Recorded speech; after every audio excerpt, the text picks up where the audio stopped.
కడప జిల్లా బ్రహ్మంగారి మఠం జగద్గురు శ్రీమద్ విరాట్ పోతులూరి వీరబ్రహ్మేంద్ర స్వామి వారి మఠం నందు మార్చి 7వ తేదీ నుండి 11వ తేదీ వరకు జరగబోవు శివరాత్రి మహోత్సవం సందర్భంగా గోవిందమాంబ సమేత వీరబ్రహ్మేంద్ర స్వాముల వారి కళ్యాణం అత్యంత వైభవోపేతంగా జరగనున్న సందర్భంగా వీరబ్రహ్మేంద్ర స్వామి వారి 8వ తరం మనమడు శ్రీ శ్రీ శ్రీ వెంకటాద్రి స్వామివారు భక్తులకు ఆహ్వానం పలికారు. ప్రతి ఒక్క భక్తుడు స్వామివారిని దర్శించుకొని కళ్యాణాన్ని తిలకించి స్వామివారి కృపకు పాత్రులు కాగలరని పిలుపునిచ్చారు. ఓం శ్రీ గురుభ్యో నమః. హరి ఓం. ఓం నమో శ్రీ వీరబ్రహ్మణే. వాగర్థావివ సంపృక్తౌ వాగర్థ ప్రతిపత్తయే జగతః పితరౌ వందే పార్వతీ పరమేశ్వరౌ.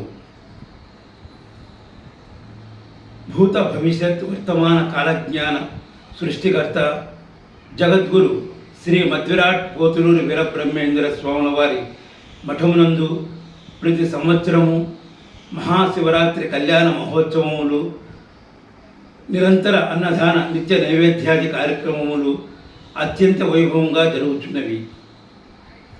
ఈ నెల మార్చి 7వ తారీఖు నుండి మార్చి 11వ తేదీ వరకు మహాశివరాత్రి కళ్యాణ మహోత్సవములు జరుగును. కావున భక్తులెల్లరూ విచ్చేసి ఈ పూజా కార్యక్రమంలో పాల్గొని శ్రీ స్వామివారి తీర్థ ప్రసాదమును స్వీకరించి శ్రీ స్వామివారి కృపకు పాత్రులు కాగలరని కోరుచున్నాము.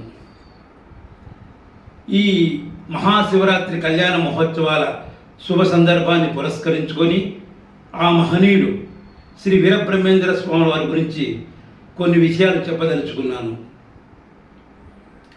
సమాజంలో జరుగుతున్న ఉత్పాతాలు మరుగు వాక్యాలుగా నిగూఢ అర్థంతో కాలజ్ఞానంలో పొందుపరిచి కులాతీత మతాతీత సమాజం కోసం పరితపించి ఆచరించి ఆ దిశగా ప్రచారం చేసి పరబ్రహ్మ స్వరూపులుగా లోక కళ్యాణం కోసం అవతరించిన భూత భవిష్యత్ వర్తమాన కాలజ్ఞాన సృష్టికర్త జగద్గురు శ్రీ మధ్విరాట్ పోతులూరి వీరబ్రహ్మేంద్ర స్వాముల వారి గురించి తెలియని వారైతే ఉండరు. శ్రీ స్వామివారు గృహస్థ ధర్మాన్ని అవలంబించి సతీ సమేతంగా రాజయోగ విధి నిర్వహణ చేస్తూ ధర్మ ప్రచారం చేశారు. గృహస్థు జీవితం గడుపుతూనే ముక్తి మార్గం అనుసరించవచ్చు అని తెలియజెప్పిన అవతార పురుషుడు. కులాలు అడ్డుగోడలుగా నిలుస్తున్నాయని, మతాలు మారణ హోమాలు సృష్టిస్తున్నాయని, మానవులందరూ ఒకటే కుటుంబ సభ్యులుగా మెలగాలని ప్రపంచానికి చాటి చెప్పిన గొప్ప మహనీయుడు. మూఢనమ్మకాలు ఆచరించడం తగదని, బాల్య వివాహాలను ఆనాడే వ్యతిరేకించి బాలిక రజస్వలైన తర్వాతనే వివాహం చేయాలని సమాజానికి ఒక నిర్దిష్టమైన సంకేతాన్ని సూచించారు. తాము కూడా స్వయంగా ఆచరించి చూపారు.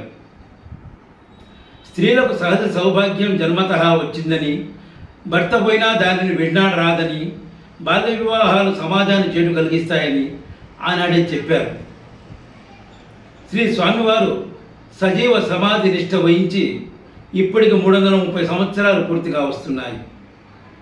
కుల వివక్షకు వ్యతిరేకంగా, అంటరానితనానికి వ్యతిరేకంగా, కుల మతాలకు అతీతంగా పల్లె పల్లెకు తిరిగి ప్రజలను చైతన్యపరిచిన గొప్ప తత్వవేత్త, భారత జాతి గర్వించదగ్గ గొప్ప సంఘ సంస్కర్త శ్రీ వీరబ్రహ్మేంద్ర స్వాముల వారు.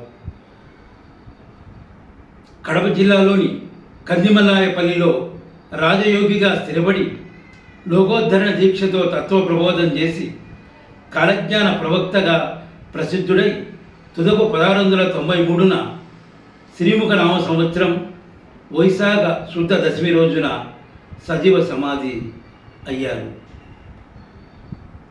ఓం సర్వే జనా సుఖినో భవంతు. ఓం శాంతి శాంతి శాంతి.